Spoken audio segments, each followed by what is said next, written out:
آپ کسی سے ڈیل کرتے ہیں نا تو صرف آپ دونوں کا معاملہ دیکھا جائے گا، پیچھے والا کیا کر رہا ہے یا اس نے کس سے کیا لیا، یہ آپ کا ہیڈک نہیں ہے۔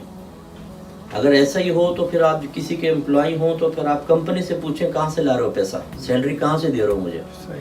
جب تک وہ کلیئر نہ کریں آپ سیلری لینا جائز نہیں ہونا چاہیے۔ اسی طرح لوگ جب آپ کو تحفہ دیتے ہیں، کوئی گفٹ دیتے ہیں، بچے کی سالگرہ ہے، کبھی ہم نے پوچھا یہ گفٹ کہاں سے لے کر آیا ہو؟ یہ ہمارا ہیڈک نہیں ہے کہ وہ کہاں سے لے کر آیا۔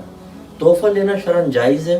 اگر اس کا کاروبار اعلانی ہو نا، شرابی بیچتا ہے، جیسے جوا کا اڈا چلاتا ہے، پھر تو ہم منع کریں گے کہ نہیں وہ اسی سے لایا ہوگا، تو منع کرنا بہتر ہوتا۔ ورنہ ہمیں تحقیق کی حاجت نہیں، ٹھیک ہے بھائی یہ اگر دے رہا ہے تو تحفتاً دے رہا ہے۔ اسی طریقے سے اب یہاں ہے، اگر آپ کسی اسلامک بینک سے ڈیل کرتے ہیں تو وہ کہاں سے لا رہا ہے یہ ہمارا ہیڈک نہیں ہے۔ وہ ہم سے کن ٹرمز اینڈ کنڈیشن میں ڈیل کر رہا ہے، بس ہمیں وہ دیکھنا ہوگا۔ اچھا، اب آپ ایک اس میں صورتحال یہ ہوتی ہے کہ مثال کے طور پہ ایک مکان ہے، وہ $1,00,000 کا ہے، لیکن وہ 1.5 لاکھ میں دے رہے ہیں آپ کو، ٹھیک ہے، لیکن وہ سود نہیں کہہ رہے، وہ کہہ رہے ہیں یہ مکان کی قیمت ہم نے 1 لاکھ میں خریدی لیکن ہم آپ کو 1.5 لاکھ کا بیچیں گے، تو اس میں سود کہاں سے ہوا؟ ہر ایک ایسا کرتا ہے، آپ ایک چیز لاتے ہیں اس کو تھوڑا سا نفع میں ہی بیچتے ہیں، ٹھیک ہے نا۔ اگر آپ نفع میں نہ بیچیں تو پھر تو فائدہ ہی نہیں نا۔ اس کو بیع تولیہ کہتے ہیں، اگر یاد رہے کہ بغیر پروفٹ رکھے کسی کو بیچ دیں کوئی چیز، اس کو بیع تولیہ کہتے ہیں۔ نبی کریم صلی اللہ علیہ وسلم جب ہجرت فرمانے لگے تو صدیق اکبر رضی اللہ تعالیٰ عنہ 2 اونٹ لے کر آئے، عرض رسول اللہ ایک آپ کا ایک میرا ہے۔ تو سرکار نے فرمایا اس کی قیمت کیا ہے؟ کہا کہ رسول اللہ میں آپ سے قیمت لوں گا۔ سرکار نے فرمایا اگر قیمت نہیں لوگے تو میں یہ اونٹ نہیں لوں گا، کیونکہ میں اپنے سفر کو خالصتاً اللہ کے لیے رکھنا چاہتا ہوں۔ تو انہوں نے کہا رسول اللہ جتنے کا اونٹ ہے اتنی قیمت دے دیں۔ سرکار نے دے دی، ابھی وداؤٹ پروفٹ تھا نا، تو اس کو کہتے ہیں بیع تولیہ۔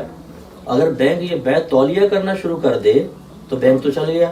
تو لازم بات ہے کہ ہم اور آپ بھی اسی طرح کرتے ہیں کہ چیز کو تھوڑا سا پروفٹ کے ساتھ بیچتے ہیں، تو یہ سود نہیں ہے۔ سود کب بنے گا کہ اگر بینک آپ کو مکان نہیں دے رہا، وہ آپ کو قرضہ دے رہا ہو، ٹھیک ہے، 1 لاکھ قرضہ دے رہا ہے کہ آپ اس سے مکان خرید لیں، لیکن جب آپ ہمیں قرض لوٹائیں گے تو 1.5 لاکھ واپس کرنا ہوگا یا 1.25 لاکھ واپس کرنا ہوگا۔ اب جتنا زائد آپ دے رہے ہیں وہ سود ہے۔ لیکن اگر وہ مکان خرید کر آپ کو دے رہا اور کہتا ہے یہ 1 لاکھ کا ہے لیکن ہم آپ کو 1.5 لاکھ کا دے رہے ہیں، تو ٹھیک ہے، اس نے 1 لاکھ کا خریدا، اب وہ ہم سے 1.5 لاکھ کی ڈیل کر رہا ہے، شرعاً بالکل جائز ہے۔ ہر ایک اپنی دکان یا مکان ایسے پروفٹ کے ساتھ بیچتا ہے تو یہ شرعاً جائز ہوگا۔ اچھا، اب یہ ہوتا یہ ہے کہ بعض اوقات پیسہ دیتا ہے بینک اور اس پہ پروفٹ لیتا ہے، جیسے یہ صورت، جیسے اس میں ایک جواز کی صورت ہو سکتی ہے اگر بینک والے مانے تو، کہ جیسے 1 لاکھ وہ دے کر اور آپ سے 1,25,000 لینا چاہتے ہیں، آپ 1 لاکھ کی ڈیل کریں، 1 لاکھ میں قرض لیتا ہوں، جواب میں 1 لاکھ ہی دوں گا، اور 25,000 کا آپ بینک سے ایک کوئی پین خرید لیں، کیونکہ یہ ہماری مرضی ہوتی ہے، شریعت نے پروفٹ کی کوئی حد مقرر نہیں کی ہے۔ جو کہتے ہیں نا لوگ کہ آٹے میں نمک کے برابر پروفٹ جائز ہے، ارے بھائی یہ نمک کی مقدار تم نے کہاں سے لے کر، اچھا بتاؤ آٹا کتنا تھا، اس میں نمک کتنا؟ اگر 50 بوری آٹا ہوگا تو نمک زیادہ بن جائے گا، اور گھر میں جو آٹا ہوتا تو نمک اتنا سا بنے گا۔ تو یہ سب بے سروپا بات ہے، ہم اپنی چیز کو بیچ سکتے ہیں چاہے کتنے نفع کیوں نہ رکھیں۔ ہاں یہ ضرور ہے کہ جو لوگوں کی ضرورت کی چیز ہوتی ہے اس میں اتنا زیادہ پروفٹ رکھنا کہ وہ بیچارے تکلیف میں مبتلا ہو جائیں، اس کو شریعت ناپسند کرتی ہے۔ جیسے ہمارے پاکستان میں آٹے وغیرہ کی جعلی شارٹیج دکھائی جاتی ہے، جب وہ لوگ پریشان ہوتے ہیں پھر مہنگا کر کے بیچتے ہیں، یہ غلط ہے۔ تو اب اگر 25,000 کا ایک پین، بینک کہتا ہے یہ پین ہے 25,000 کا، اور اس کے جو 25,000 ہیں آپ ہر مہینے 1,000 کر کے دیتے رہیں۔ اب آپ دیکھیں کہ 1 لاکھ کے بدلے 1 لاکھ یہ قرضہ ہو گیا، اور 25,000 کس کے بدلے میں؟ پین کے بدلے میں۔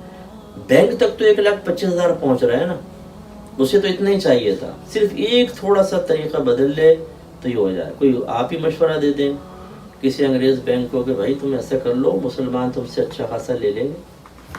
میرے ایک دوست تھے، وہ بتا رہے تھے کہ وہ سپر مارکیٹ میں وہ مسلمان چلاتا تھا، تو وہ انگریز آتے تھے چپس دیتے تھے، تو وہ لوگ لیتے نہیں تھے، وہ ہوتا نا دیکھتے ہیں، تو اس نے مشورہ دیا کہ تم ایسا کرو، ایک گول سا انڈا بنا کے نا اس میں بیچ میں لکھو حلال، بس یہ مجھے لا کر دو، باقی میرا کام ہے۔ وہ کمپنی نے ایسا کیا، وہ لوگ بس میں دیکھتے ہیں حلال، وہ خریدنا شروع، اتنا اس کا بزنس بڑھ گیا۔ تو یہ مسئلہ ہوتا ہے کہ تھوڑی سی ٹیکنیک استعمال کریں، خیر یہ تو جعلی دھوکہ ہے، میں ویسے کہہ رہا ہوں کہ تھوڑا سا ذرا طرز بدل لیں تو فائدہ ہوتا ہے، بینک کو ہی فائدہ ہوگا۔ لیکن بینک کہتا ہے کون اسے تکلف میں پڑے. سود ہے صحیح, یہ تکلف میں, یہ تو پاکستان میں بھی کر سکتے ہیں. تو اس لیے آپ اگر کسی بینک مینیجر وغیرہ ہے اس سے اس طرح معاہدہ کر کے کر سکتے ہیں. بالکل آرام سے آپ کا ماشاءاللہ مکان بھی بن سکتا ہے اور سود سے بھی بچ سکتے ہیں, اور یہ اختلافی مسئلے سے بھی بچ سکتے ہیں کہ بعض جائز کہہ رہے ہیں بعض ناجائز. تو پھر یہ ضرورت ہی نہیں کہ کسی عالم سے آپ خاص فتویٰ لیں, یہ اگر طرز اختیار کریں.